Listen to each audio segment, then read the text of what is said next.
GM, good morning. Welcome to the Milk Road Show, the daily crypto show for a market so bullish, even your Uber driver is giving you alpha.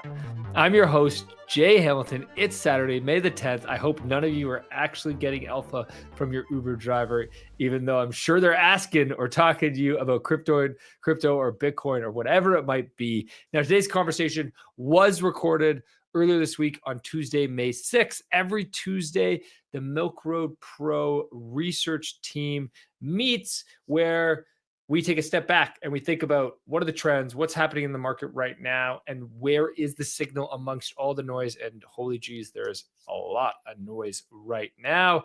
And we think about where we think we're going next. In today's conversation, we talk about a few key things. We talk about who's buying right now is a really big question on all of our minds, because it helps us answer the question of, is this the start of the next upswing, or is this a momentary rally and we still could go down from here? My general take is the bottom is in, but that we're still range bound. But listen, because when we look into the data, you're going to learn some stuff of what the data is telling us around what's happening with altcoins right now. Also, we jump into a new competitor to Pump.fun, which is Boop.fun. Yes, that's right, Boop.fun. These names are incredible. It's getting a lot of attention.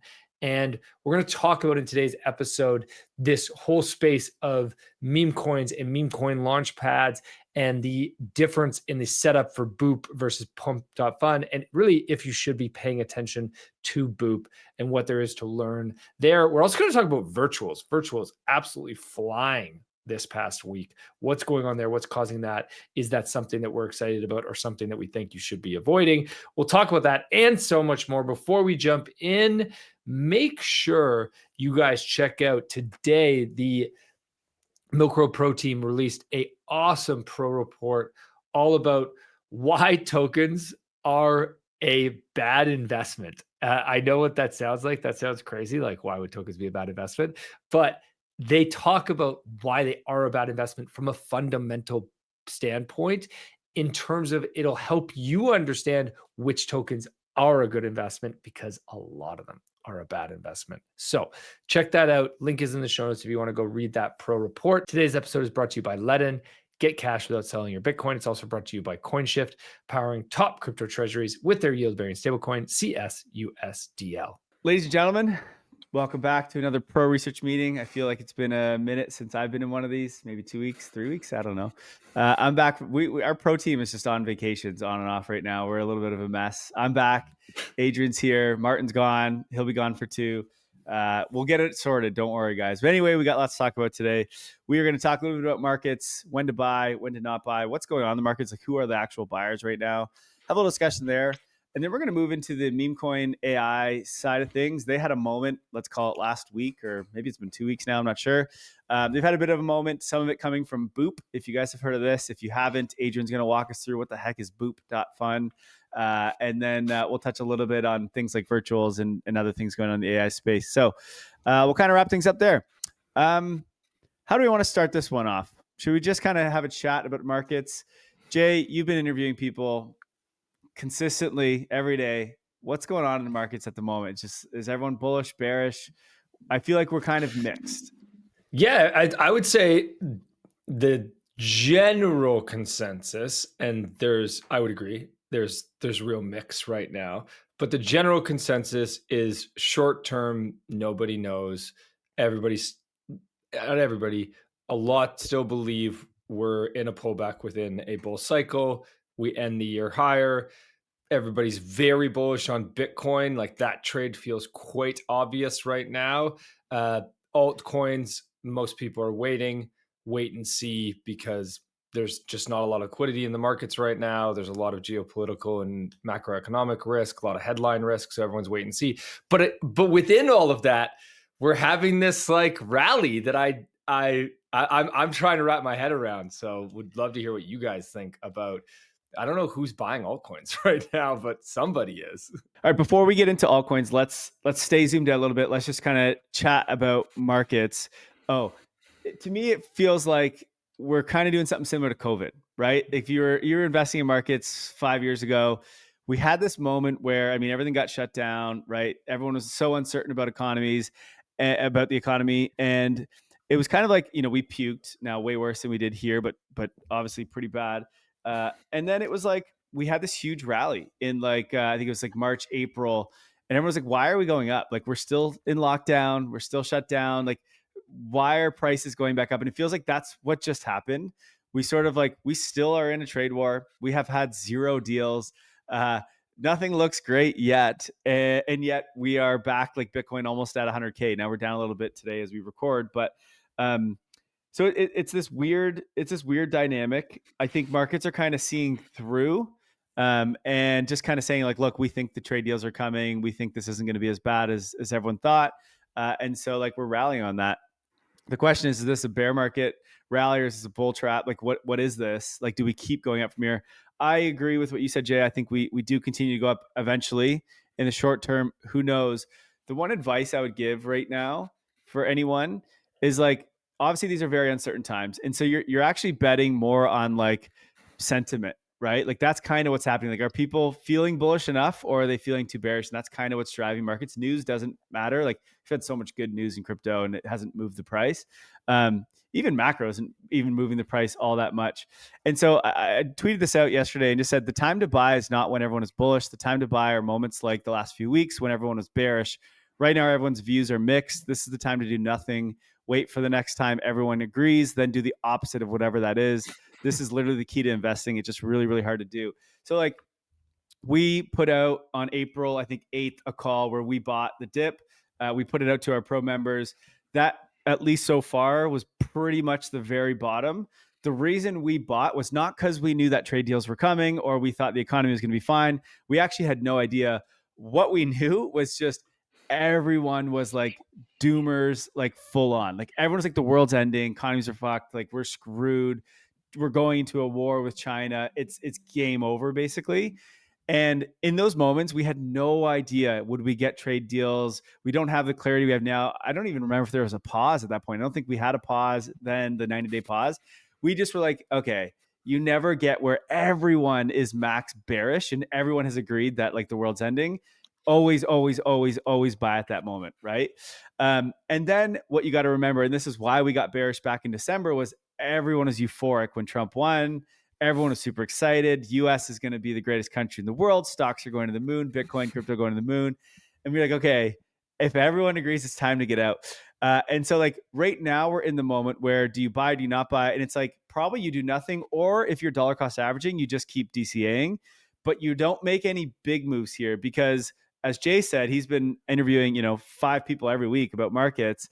And there's no consensus. It's like, I don't know what's happening right now. No one kind of does. And so those aren't the times to go all in. Bitcoin at, 97K yesterday or whatever it was. To me, I was like, we still DCA'd last week, but like, it's like, I wasn't expecting a big move. I was actually expecting a pullback, which we're sort of in right now. We'll see what happens. But when there's no consensus, that's the time to just kind of sit on your hands and not do much, which Jay, you said the one thing everyone agrees on is that everyone is bullish Bitcoin. And that scares me. I hate hearing that because I'm also very bullish on Bitcoin. I've been vocal about that the past little bit. We've put out some calls to our pro members. But now it literally is every podcast I listen to, everyone is like, the only thing to buy right now is Bitcoin. And it's like, damn, fundamentally, I agree. But that scares the shit out of me because when everyone is saying the same thing, that's generally the time we're like, okay, it's probably time to get out of that market. So I don't know. I don't know if you feel the same thing, but literally everyone is saying buy Bitcoin right now. Or time for the anti-cyclic approach and buy Ethereum instead. There's some good news coming. That's the counter consensus trade for sure. But anyone who's done that the last 2 years basically has gotten completely smoked. It doesn't make sense to me that Ethereum would outperform Bitcoin here, right? Like the weird thing is like consensus is everyone is saying to buy Bitcoin. Although you know what? It's crypto people saying to buy Bitcoin. I also saw a poll yesterday from a pretty big person in crypto that was like, I think it was Ansem actually, asking everyone's percentages of like what they hold, an amount of Bitcoin. And this is Ansem, so it's a lot of like degens that follow him, but 50% of people that answered that poll, which is in the thousands of people, had zero exposure to Bitcoin. Zero. Sure. So like maybe it's consensus among, I guess, the bigger names that are here going on podcasts, but it's probably not consensus among like at least crypto people, and definitely not non-crypto people. Like I'm actually going on a debate after this where I'm debating gold versus Bitcoin. And I'm like, I can't even believe I have to debate this. Like, why would you hold gold if you can hold Bitcoin? It makes zero sense. But the TradFi people, they don't see it that way just yet. So maybe it's not full consensus. It's just like our group of people, it's consensus to hold Bitcoin right now because it does feel like the smart move. I don't know. It's a tricky Or maybe market.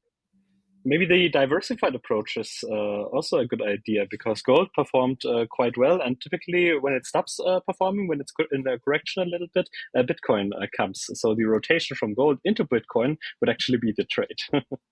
Yeah, I mean, like if you're very short term, the thing is, like if you zoom out, it's like there's never a time, there's no point in holding gold. So long as Bitcoin has existed the last 15 years, it's like, why? Like, yes, gold has outperformed Bitcoin in the last 2 months or something like that, but zoom out to 6 months and Bitcoin's rocked it, or zoom out to a year and Bitcoin's rocked it. It's like, as long as you got like a 6 month to a year plus time frame, there's kind of no point in holding gold. Although obviously it's done really, really well throughout all this. Looking forward to that discussion. Yeah. It's going to be a fun debate, actually. So, Jay, you asked the question on who's buying. I think actually it's pretty clear on who's buying right now. I've seen and I've read a lot about this, and I'll share this tweet. Adrian, you shared this in our research channel this morning, which is basically institutional investors have rarely been this bearish. And this is on US stocks. This is not on crypto, but I think it's probably somewhat similar. So hedge funds are shorting a lot of the US stocks. It's at record highs in April. Now this might have changed a little bit. This is like earlier April, but they're looking at all of April, but I would imagine this was more on the earlier side. But what's interesting is the people that have been buying have literally just been retail investors. They bought a lot of this dip in stocks and I think in crypto as well. And hedge funds have not done a lot here. The reason for this, just to help people understand, like a lot of people say, well, that's, retail stupid. And so like, you don't want to do what they're doing. And I think it's a little bit different. Retail has a more long-term mindset, which is kind of funny, but they do, because hedge funds have to like perform on a monthly or quarterly basis, because like their LPs can leave at any time, right? So it's like they actually have to put in results on a very short-term basis, whereas retail, they're often just throwing money in, dollar cost averaging, and they're like, I don't care what happens next month. I could go down 60%, doesn't really matter to me, because I know that stocks go up and Bitcoin goes up over time, and so like they just kind of keep buying. And so like that's actually probably the smarter move. And I think that's what's happening right now is hedge funds are still on the sidelines, and a lot of institutions are on the sidelines because there's just no clarity yet, because we don't have any deals, any trade deals. We still don't know what's going on. So they're on the side. What's bringing the market up right now is actually just retail buying and buying like relentlessly, because they're like, hey, every time the market dips, we buy, and it ends up being a good decision 6 months from now, which is very much true. So what's interesting to me is I think retail continues to buy. I would say retail probably doesn't have a lot of like extra capital sitting on the sidelines. And if we do, which I do believe we get some clarity at some point soon here in these trade deals, then like could see a massive move to the upside, because one, retail or institutions, have to get rid of their shorts if that world happens, if they haven't already. And then two, they're sidelined. They need to come in, right? And so there is a case for a lot more upside, this is what happened with COVID, right? It's like retail bought the dips. We had this like weird climb in April, and then it was like, okay, now what do? We sort of mellowed out for a little bit. And then all of a sudden, when everyone's like, okay, we actually do get some good news, funds can start to buy again, institutions could buy again, we just like had one of the most insane rips we've seen in a long time. Now, I'm not saying we get that this year, but it's kind of setting up for that. It is starting to look like we can get a move like that. So we'll see. But yeah, it's interesting. It's been retail buying almost completely. And then everyone else just remains sidelined. I mean, this is in accordance with the ETF flows. We saw net inflows of about 3 billion in April. Sounds about right, yeah. Now, the fake out, I would say, so something like Bitcoin and like the major assets, I would say, they're grinding up. They're kind of doing well. There's been some in the alt world which don't make sense to me. I think Bitcoin going back to the 90s makes sense to me. It might dip and it might come back. I don't think it's going back to new lows, anything like that. The altcoins don't make sense to me. We did a Market Pulse report last week where we kind of explained this whole scenario. Let me share a screen here. If you guys remember, we talked about the ISM and how the ISM really controls altcoin season. I wish I had the image up instead of this because it had some markings on it. But if you look at the ISM, and by the way, this is ISM manufacturing. The services ISM was like yesterday or earlier this week, which was actually a surprise to the upside. That's not what we look at in terms of what moves the markets. But anyway, above 50 is generally altcoin season. Below is not altcoin season. We're at 48.7. So to see, virtuals went up like 5x the last couple weeks. We've seen meme coins kind of taking off the last couple weeks. This, I think, is a fake out, and I'd be very scared to be buying any of that right now. I mean, they're already down. Everything's down today, but you're seeing a lot of the alts get kind of smoked here. I think they probably continue to get smoked because it just doesn't make sense why these things are going so much right now. They're catching these crazy bids. And again, we're still in murky waters. We don't have that clarity. Kind of doesn't make sense to me to see meme coins and all that going up. I think they just got excited because Bitcoin went back up to 97K, right? And so retail sort of jumped in. The thing about the alt world, before we get into a few of these things, I want to get into this Boop.fun thing and actually talk about what's going on, like why there's some craziness here. But there's no new capital coming into crypto at the moment, right? Other than Bitcoin with these corporates buying and like maybe there's some sovereign wealth funds, et cetera, but that's kind of slow. But it's happening on the corporate side. Bitcoin, ETFs, not funneling into the rest of crypto. It's just a PvP market right now in altcoins. And so like, yes, virtual is up 5x, but that means something else is down like crazy, right? It's like, it's the same money, the same people, just moving from one place to another, which generally is a very difficult market to succeed in. So one, I would just say, be very, very careful. The 2020, the altcoin season that everyone wants and is expecting from like last cycles, that's new capital, new people coming in. That's when everything goes up. We're not there. And so you can't just buy something and just think it goes up. You have to buy something that's been completely crushed and like know that it's going to get some momentum or something. Like it's a very difficult game out there. So I'd be very careful until we see this ISM get back up to close to the 50. I'd be very careful on these alts at the moment because I think they're going to get crushed over the next little bit here. And by the time everyone listens to this on Saturday, they probably already will. Who knows? Let's see what happens. And we maybe shouldn't mix up on the one side a real altcoin season, which we hope, of course, when the ISM is above 50, with something like a narrative pump, which we just saw with memes and AI agents, for example, which Virtuous Protocol is a part of course. Well, so not a huge surprise that sometime in the market when it's too boring, that one of the most hyped narratives comes back for a while. That's exactly it. It's just a quick narrative pump. It's not a sustained thing. And that's why I say to be careful. You are right. If you got in before that narrative sort of went off, you do all right. But these are in this kind of environment, these are like 2-week-long narratives. These are not sustained altcoin, drive. Now there is like, I would say one thing, like Maker has done very well during this time. Like, look at this chart. It's insane. This is when everything bad happened, starting in February, right? Then I think this is when Liberation Day, I guess, was early April here. It's just grinded up through everything that we've had. We had those struggles in February where everything got wiped out. It's just literally gone up and up and up. Again, these things with revenue that are buying back their own tokens have proven that they actually can do very, very well during this. So it's just been the sustained grind upwards. It looks amazing to see that. This is not what you're going to get in these other alts. So just, again, be very careful there. Okay. Do you guys want to jump into meme coins right now or anything else you want to talk about on markets real quick? The perspective that I have on markets right now is just whether you should be risk on or risk off. And that's why I think Bitcoin is catching so much of the narrative, is because there's people saying that it's both assets. Basically, it's a risk on asset and it's a risk off asset. And you can really argue either side. So, hey, if you believe we're in a risk off market, which most people believe right now, then okay, Bitcoin's great. And if you believe we're shifting risk on, then Bitcoin's also great, is kind of the belief.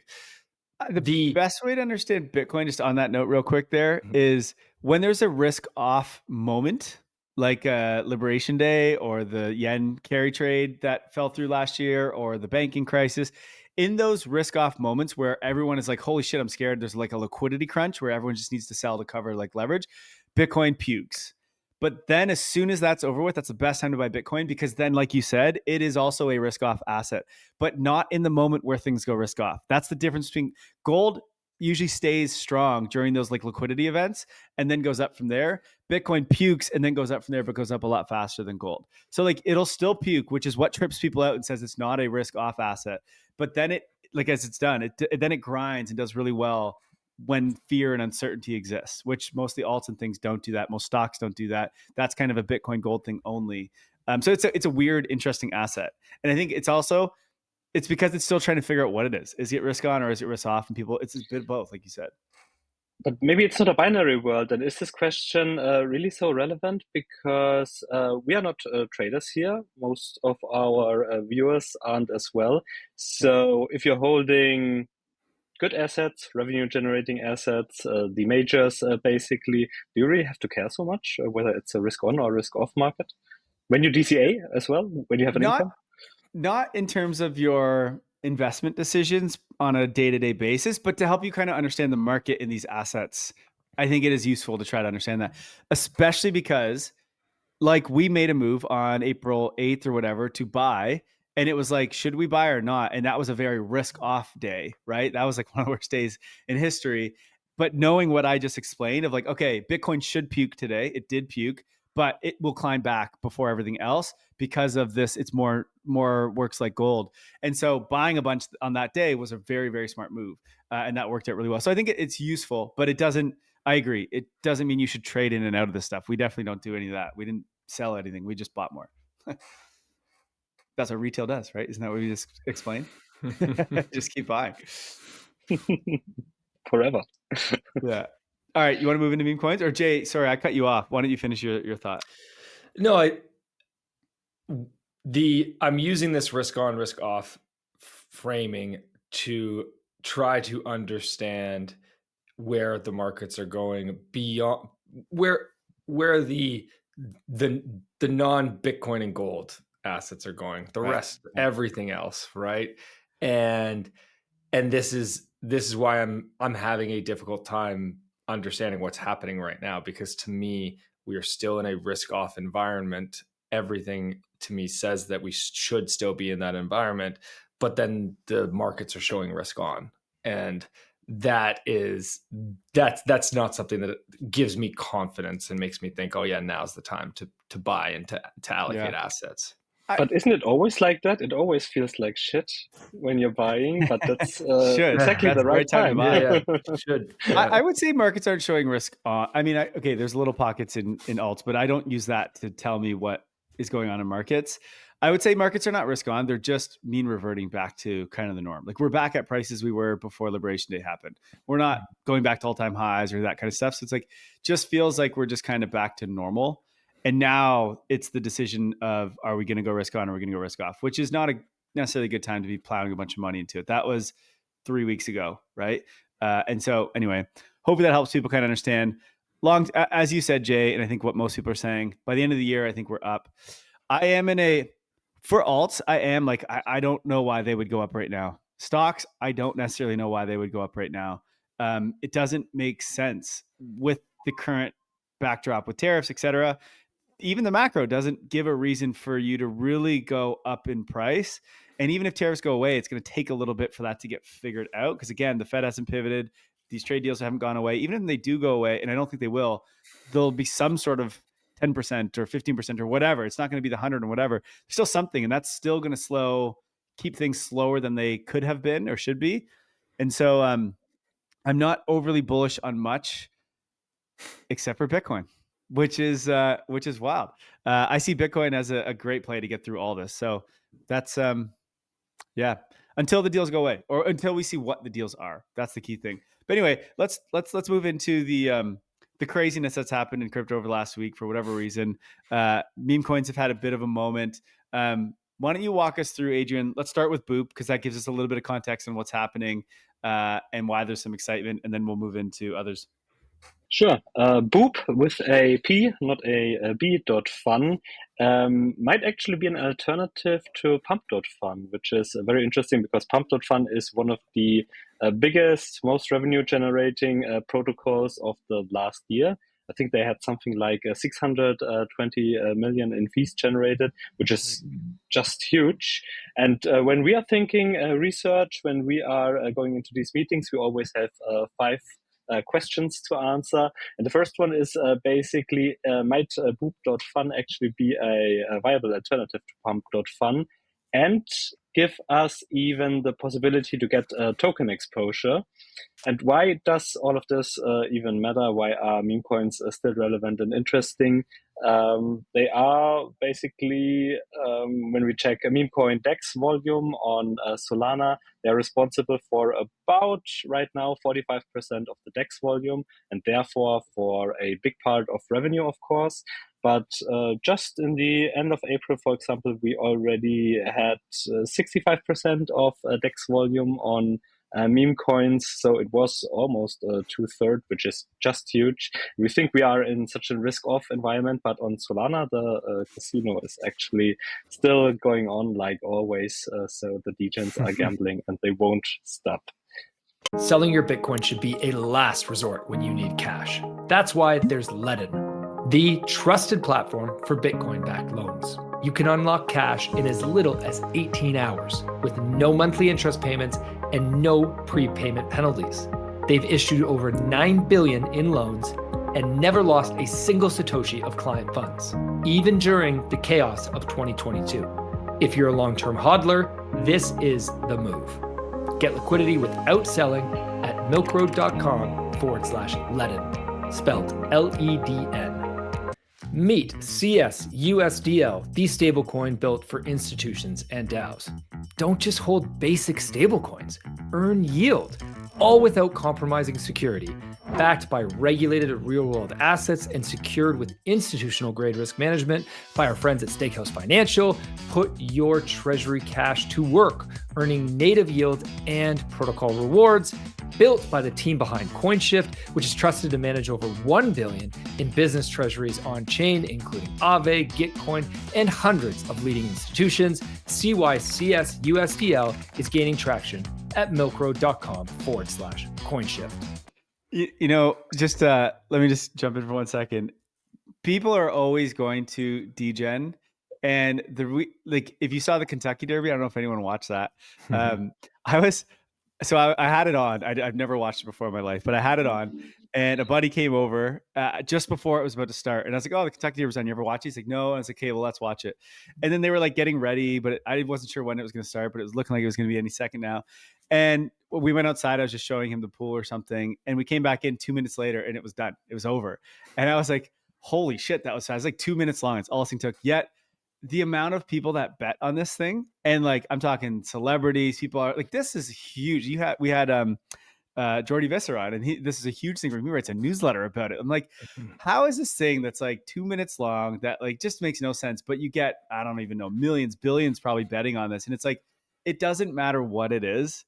If there's an opportunity to bet and make money, people are going to do it. And it honestly doesn't really matter what's going on in markets. And so I think meme coins are that. They are the Kentucky Derby, but for these digital degens, let's call it. And so it's like, this stuff is just never going away. There's just no way. And I think Boop has reactivated a lot of that because there's some kind of new things going on. So yeah, walk us through, Adrian. Right, and Pump.fun, as I just said, is a hugely successful protocol.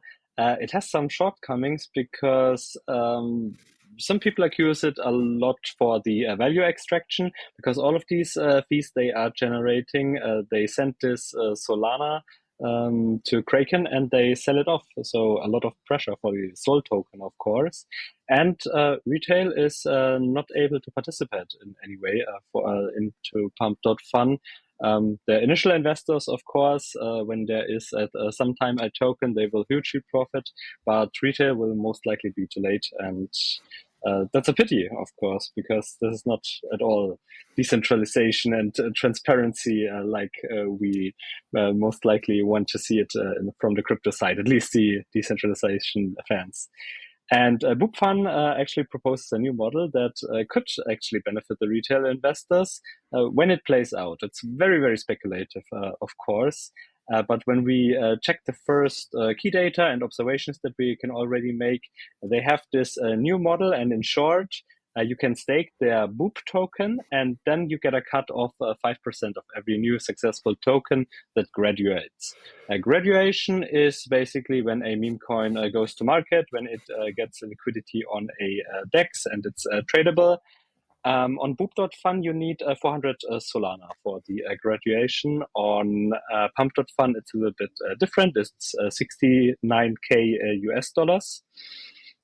And if you're holding the meme tokens from Boop.fun that graduated, you also get airdropped the Boop token again on a daily basis.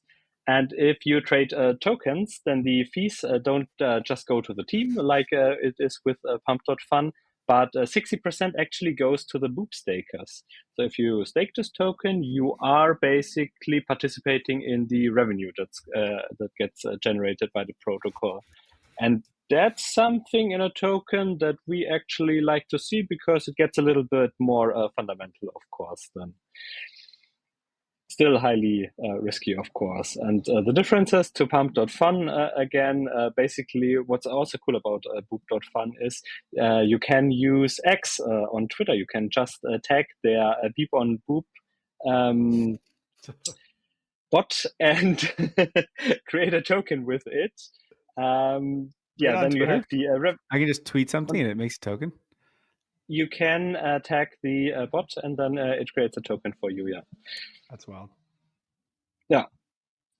Yeah, you have the holder incentives, you have the revenue distribution, and it is also actually linked to the X account that tagged someone. So Kyle, if you do it, be aware that the token is then connected to your name. So you might not want to do it actually. Maybe I'm doing it live, like right on this show. I was like, oh, I'll just open up Twitter and do it right now, but I'm not going to do that. So a few numbers, just that the platform is actually going to become relevant. They already have about 78,000 users, 6,000 stakers, and 465 tokens actually graduated. And when we look at their tokenomics, initial airdrop actually happened. So a lot of users that are holding meme coins might have gotten an airdrop and might want to check for it. 50% is for the platform rewards. So there's huge inflation coming. That's why it's so difficult to hold this token. Attention, very, very risky. There's something for liquidity, treasury, the team, of course, and there is a lot of inflation, as I just told you. 1 million Boop gets airdropped on a daily basis, 10% to the token creators and 90% to the token holders. Then we have some current trends going on now. We have actually a little bit of a declining user engagement and market share compared to Pump.fun. So initially, in the beginning of May, we had a lot of tokens being created. Now it gets a little bit less, but we'll see about that, how that turns out. It's just so new, the protocol, so we need more data points for that. We have also a 150 million Boop allocation for influencer airdrops. So that's actually a big problem because there's even more inflation. 150 million tokens are going to be airdropped to these token creators and to these influencers. And some of them also posted on X that they just got offered this airdrop. At that time, it was worth 200,000 US dollars. So everyone can ask themselves, would you agree to do this, to launch this token, get 200K, and then your followers maybe might buy it and you're kind of responsible for it? So difficult thing to do, and we might see some KOLs actually selling themselves and fucking over their community. So be aware of these people and mitigate them. We have not seen saying that this account did it. Yeah. We have seen this scenario play out many, many, many times in crypto with many, many different projects, whether it's Friendtech or I can't even think of all the different ones, but like, I don't know, being in this space for years, you see this happen all the time where someone copycats. SushiSwap did this. This was the first one. SushiSwap Vampire attacked Uniswap back in like 2020. This is the first example of this we had in crypto. And then it's just happened with basically everything that's ever had any like success. You see the same scenario where you basically create the same thing, you adjust a few things, but you double down on incentives, or you actually give incentives. And Pump.fun's in case they didn't give any incentives. And this one's just like Ponzi-nomics, like, hey, use this thing and we'll give you all this. If you are a KOL, we'll give you even more. I would be willing to bet that in 6 months, maybe even less. I almost want to do less, but I'm going to go 6 months. And if anyone wants to bet me right now, I'm down. Boop is done. Their token is worth next to nothing and no one uses it. And it's basically just a zombie product. I'd be willing to bet in 6 months from now, it's a zombie, both token and protocol. Like the token won't be zero because that never happens, but it's worth 72 million right now, market cap, and 250 million FDV. That FDV is under 100 million for sure. I'll take that bet. I'm taking that bet. Okay. I'll take that bet purely just because I think the market is better 6 months from now, and if the market's better, then then Boop should go well too. I'm betting on the cycle. I'm not betting on Boop. I'm betting on. What the are cycle. we betting? The launching a token. If you lose, you got to launch a token. Oh God, no. Just kidding. God, no. But here's the thing. As Adrian said, you look at we'll figure out what we're going to bet, Jay. Look at the inflation. Look at what's going on. This is the like hype. This is where people struggle. They go, oh, it's this new thing. It's so cool. It's got fees. It's got revenue, blah, blah, blah. And it's like, guys, that won't last. Okay. The tokens that it's paying everyone is in its own token. That's a terrible, terrible, terrible, terrible idea. That's not what you want to do. You don't want to give fee revenue the moment you launch a product. That's also a terrible idea. Imagine starting a business and being like, okay, I'm going to give 60% of my revenues to random, actually not even revenue, of my revenues, but first I'm going to convert it into my token, my equity, and I'm going to give it out to people so that they can sell it to turn it into cash. Like, not only is that a dumb idea to give your revenue, it's also a dumb idea, even worse, to then give it in your equity, because now you're putting all the selling pressure on your token. So it's just like they're doing all the things that you don't want to do. And so like, it's fine. It's fun. People are going to love it for a couple weeks here. It's going to get some attention, which it already has. It probably does really well for the next little bit because people are like, oh, this thing's really cool. They're going to generate all this revenue. So people are going to be excited. The token will go up. This is just like, it's not how you want to start a business. And I think it's going to screw up the token. We've seen this happen a million times with every single product that's ever done it this way. If you want to start a real business, you don't give revenues off the bat. You need to pay for your team. You don't especially start giving away your token a ton, like over and over and over again. So, and they're doing it every way they can. Airdrops, like fees, like blah, blah, blah, everything they can, they're giving the token away. And it's just like, generally that's a very bad sign. It's a red flag. So have fun now. I think LG, our Milk Road DGen, is like finding ways to capitalize on it. There's tons of opportunities right now. So I will say, if you want to go have some fun, these are the moments to do it. It's now when people are still learning about it and the token isn't fully getting like diluted yet because it's still so new. So there's lots of money to be made in this moment. Getting that revenue from the incentives, it makes sense today. In 6 months, it doesn't make sense because it's just, there's too much that's been put out there. There's too many incentives. That's when it starts to die out and you just see the chart fizzle, and it just goes down, down, down, down. And again, that's every chart. Look at Friendtech, look at Sushi Swap, look at everything that's ever done this way. It's always the same. But it generally takes months. So like there's definitely time right now to be paying attention to LG, the Milk Road DGen, and like see how to capitalize on this, because there's definitely opportunities right now. But long term, even medium term, probably, I think this is gone and Pumped Up Fund wins. Adrian, are you buying Boop or any? No, certainly not right now because of the inflation. But the business model, at least, is interesting, that you can somehow now participate in the whole meme coin economy without buying the actual meme coins, but merely investing in the underlying infrastructure, if you want to, or the launch pads where all of this is happening, and then get a part of the fees. But this would actually become interesting when most of the inflation is done, when there's real revenue being generated. If it's not only incentivized by all of these token emissions. Yeah, and we need time for that. Maybe if it exists still in next cycle, then it might become an interesting investment. Yeah. But if the whole model works out, Pump.fun will simply copy it, most likely. The key thing, I think, for everyone to understand, one thing that's nice about this is this hopefully forces Pump to launch a token soon, which then now we're talking. But the key thing here is the play when something like this happens is not just buy the token and hold it and hope it goes up.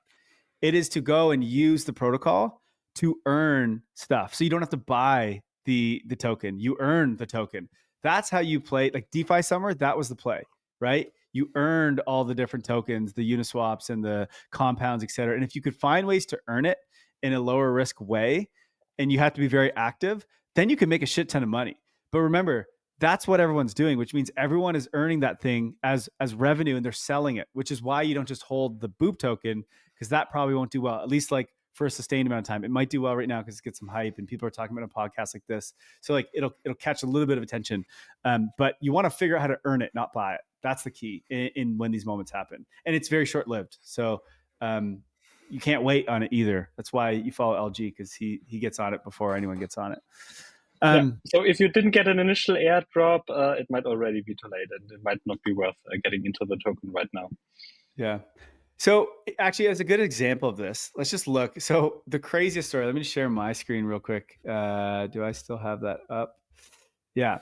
Look at this chart of virtuals. It's actually insane. So it went up, as we all know, to like $5 or close to $5.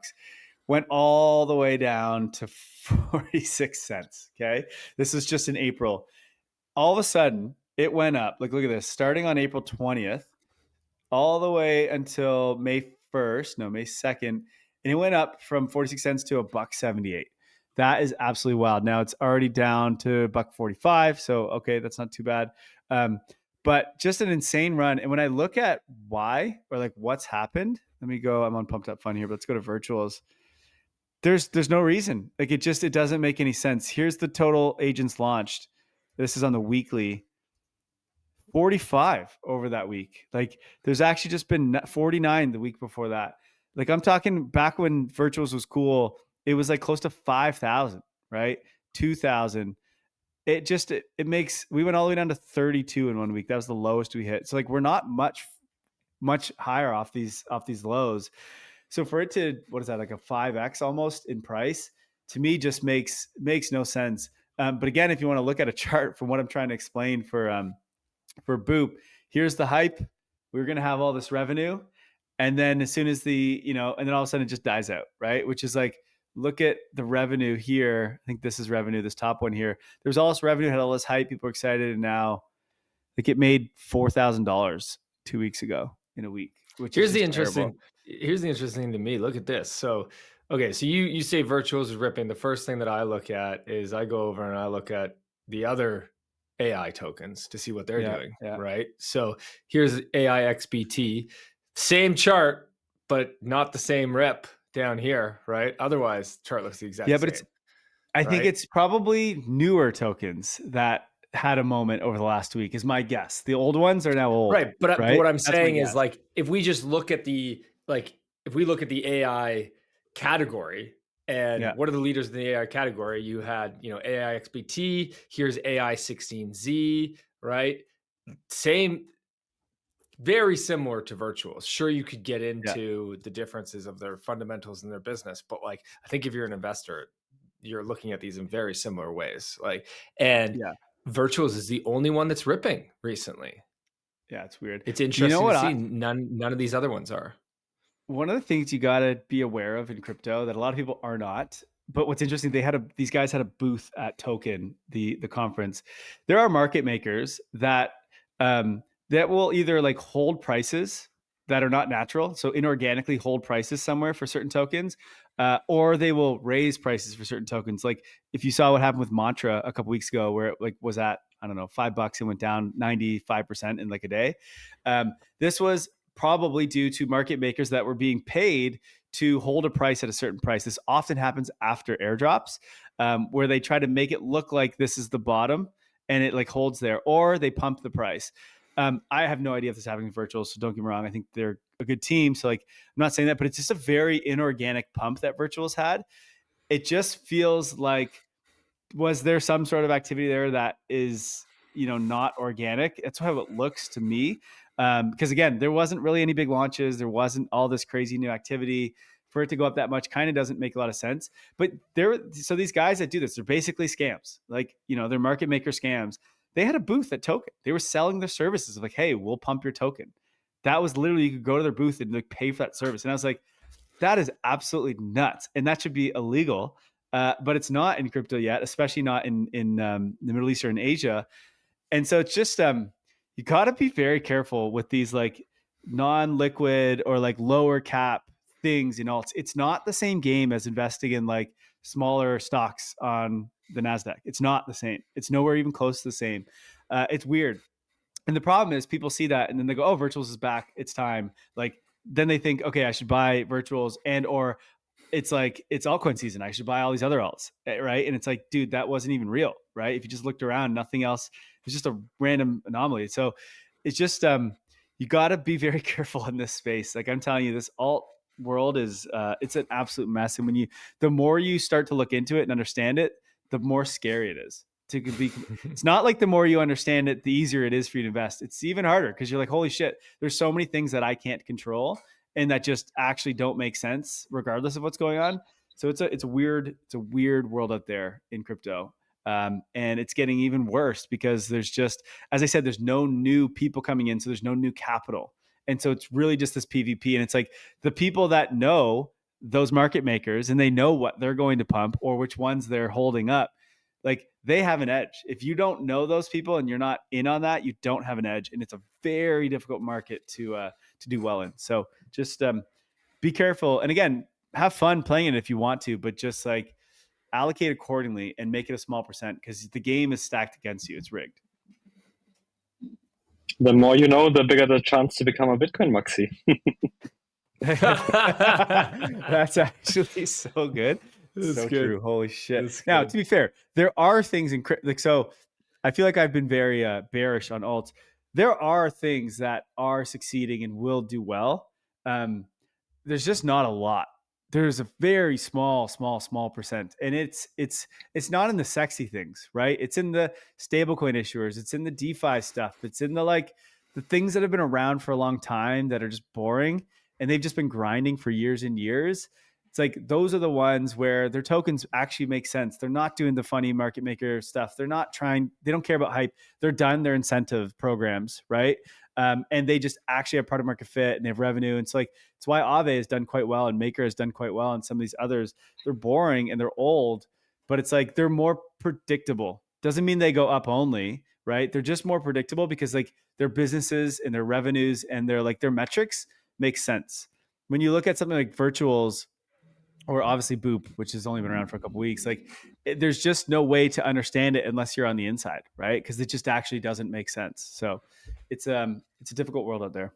That's for sure. Well, and that's why, as you need to be very clear with yourself as to what type of investor or trader you are, because we are here at Milk Road, we are fundamental long-term based investors. And when you're a fundamental long-term based investor, you limit your downside risk and give yourself the most upside risk in a longer time frame. And that's exactly what you're saying. So these DeFi tokens, these fundamental based tokens, they're not going to catch the retail narrative, right? Yeah. Which makes them non-sexy. You're not going to all of a sudden see a bunch of retail pile into them, right? They're going to do well because a lot of institutions and smart money is going to invest in them over time as they learn more about their fundamentals, right? And if they catch a bid, they'll get the retail pump, right? They'll get a pump. They'll get a pump. I just don't. They're not going to get the narrative the way meme coins or AI. They just don't have that virality, right? That's just not. But at some point, retail just got so burned on all the meme coins and AI agents that I think, I want to go to DeFi tokens. I just don't think that'll happen. That'll happen. They'll never leave. No. Yeah, they'll never leave the meme coins. I mean, because, and I'll tell you why. Because if you switch, you're switching your strategy. And if you're down bad, it's hard to switch your strategy. So let's say you switch, you're now switching from chasing 100x or 20x or 50x or whatever to now chasing 5 to 10x, and that's a very difficult 5 switch. to 10x. But if you don't change your strategy, amazing. Yeah, well, I mean, I think that's your, whatever it is in your mind, you're chasing a much lower multiple. And the longer you stay in crypto, the lower your multiple expectations go. Yeah, it's true. Day one, if you don't change, go Adrian. If you don't change your strategy at some point, then it's just insanity, because if the strategy is not working and you're trying it again and again, it doesn't make sense. The day one of your crypto journey, you're like chasing 1000x, and then by like day 1000, you're like, just give me a 3x, 2x, just go up. Just give me a green candle. It's tough out there. All right, let's wrap it there. I think the summary is we're in a weird market. Bitcoin seems like the best risk reward, in my opinion. I've been talking about that for the last couple of weeks. But we are also in a place where we've had a big run. Don't forget that. It doesn't, like, we've had a big run. If you're just realizing that now, it doesn't mean you should go FOMO into everything today. That was meant to be 3 weeks ago, right? And so you got to just be aware of what's happening, because we're in this very volatile kind of range bound type. Like I would imagine we actually pull back quite a bit here. And then we go back up again. And it's like, if you just don't want to be selling bottoms and buying tops, which is what a lot of people do. But you'll get completely wrecked today. And there's no catalyst right now, right? So I know you're trying to wrap up, but I just got to say, like, we got the Fed meeting this week, which we'll see, but I doubt that there's any rate cut changes. Maybe there's like sentiment change, and everyone's reading into the language, and maybe there's a shift in the language, but we'll see. So I don't see any catalyst there. There's no macro catalyst. There's a lot of good crypto news, and there has been over the last few months. There's a ton of good crypto news. So much, which is very bullish for once the trade war and macro stuff gets kind of figured out. Yeah. But there's also this narrative right now that seems to be picking up steam around, is all this regulation good or bad, which is very natural. We don't know what the regulation is. There's a lot of rumors. There's a lot of speculation, what will be included, what won't be included. So that scares people. So, but I see a lot of catalysts in July, August into the fall, but I don't see a lot of catalysts May, June. Yeah. Anyway, be on the defense. But it's funny. Risk off in our world is like just hold a bunch of Bitcoin.